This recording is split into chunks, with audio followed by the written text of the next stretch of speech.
Assalamualaikum warahmatullahi wabarakatuh. Kembali lagi bersama Pak Hafiz di sini. Yuk, kita belajar bersama hari ini.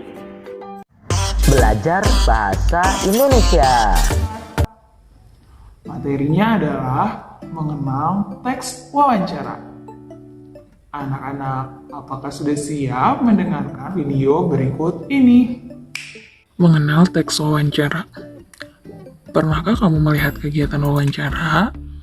Biasanya kegiatan wawancara dapat kita dengar di radio atau dilihat di televisi.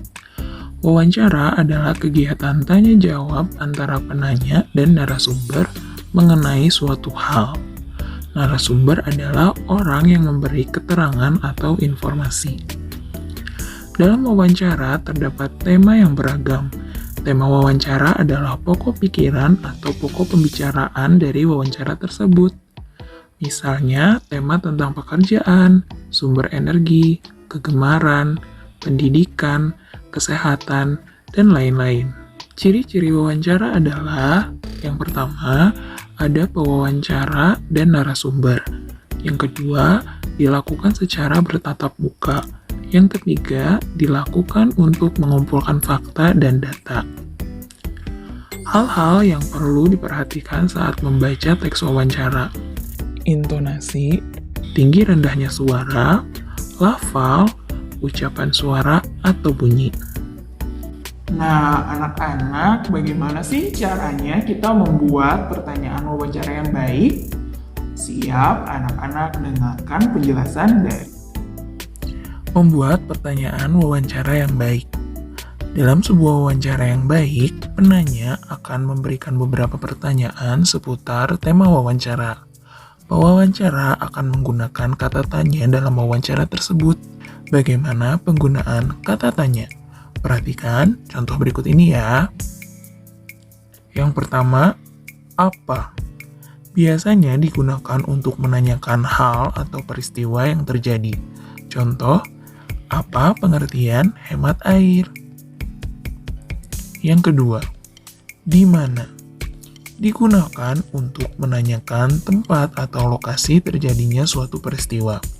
Contoh, di mana kegiatan hemat air bisa dilakukan?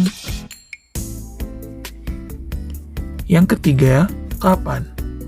Digunakan untuk menanyakan waktu terjadinya suatu peristiwa.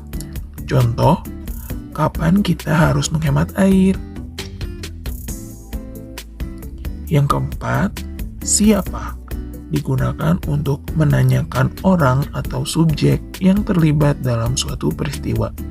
Contohnya, siapa yang harus menghemat air? 5.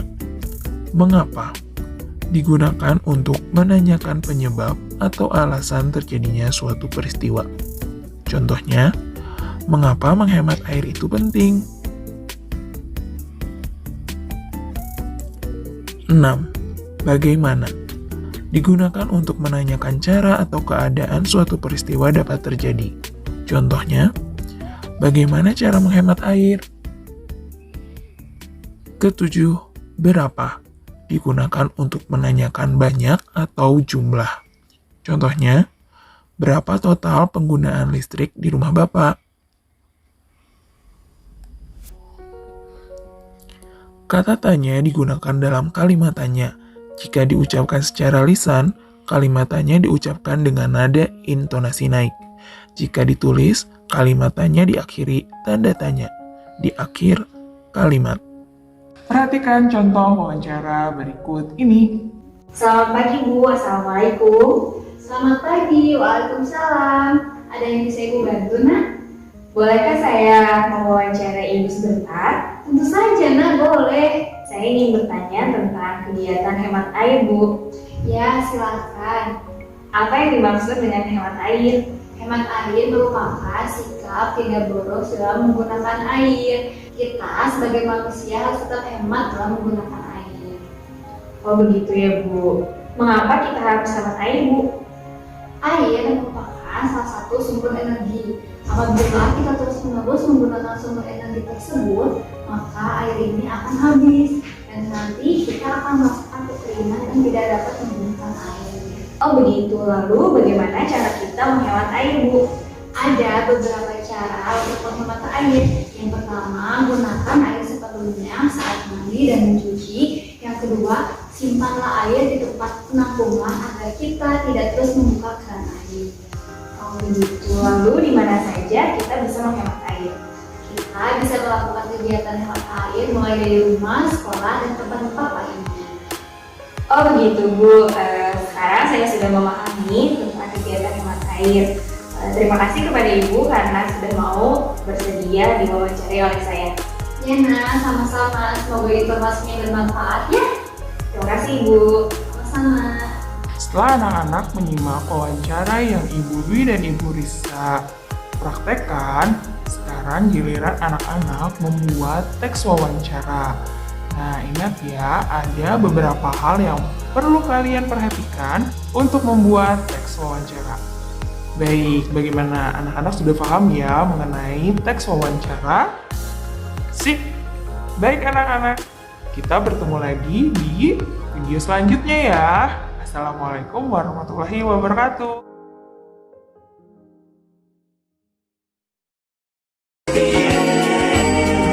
Membahas berbagai informasi secara menyeluruh dengan menghadirkan pembicara kompeten. Kini Anda ikuti KLCBS Special Review. KLCBS, the Chess Way.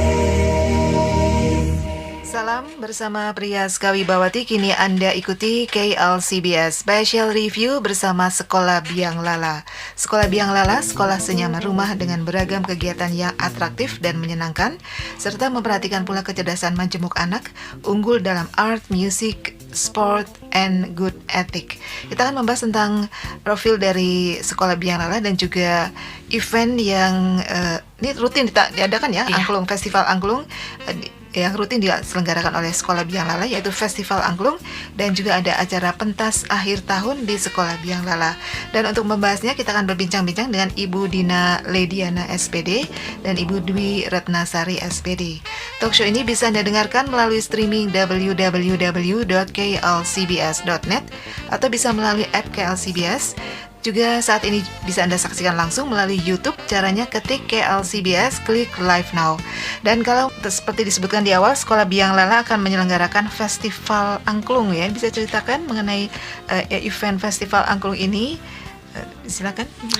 Festival Angklung Biang Lala ini merupakan acara rutinan dari Sekolah Biang Lala. Ini yang ke-10, alhamdulillah yang ke-10 yang akan kami selenggarakan di Kamis 13 Desember. Tempatnya di Dagoti House, di Gedung Teater Tertutup. Nah, cukup sekian pembelajaran hari ini. Semoga kalian bisa memahami segala materi yang telah disampaikan. Selamat berjumpa kembali di pelajaran selanjutnya. Assalamualaikum warahmatullahi wabarakatuh.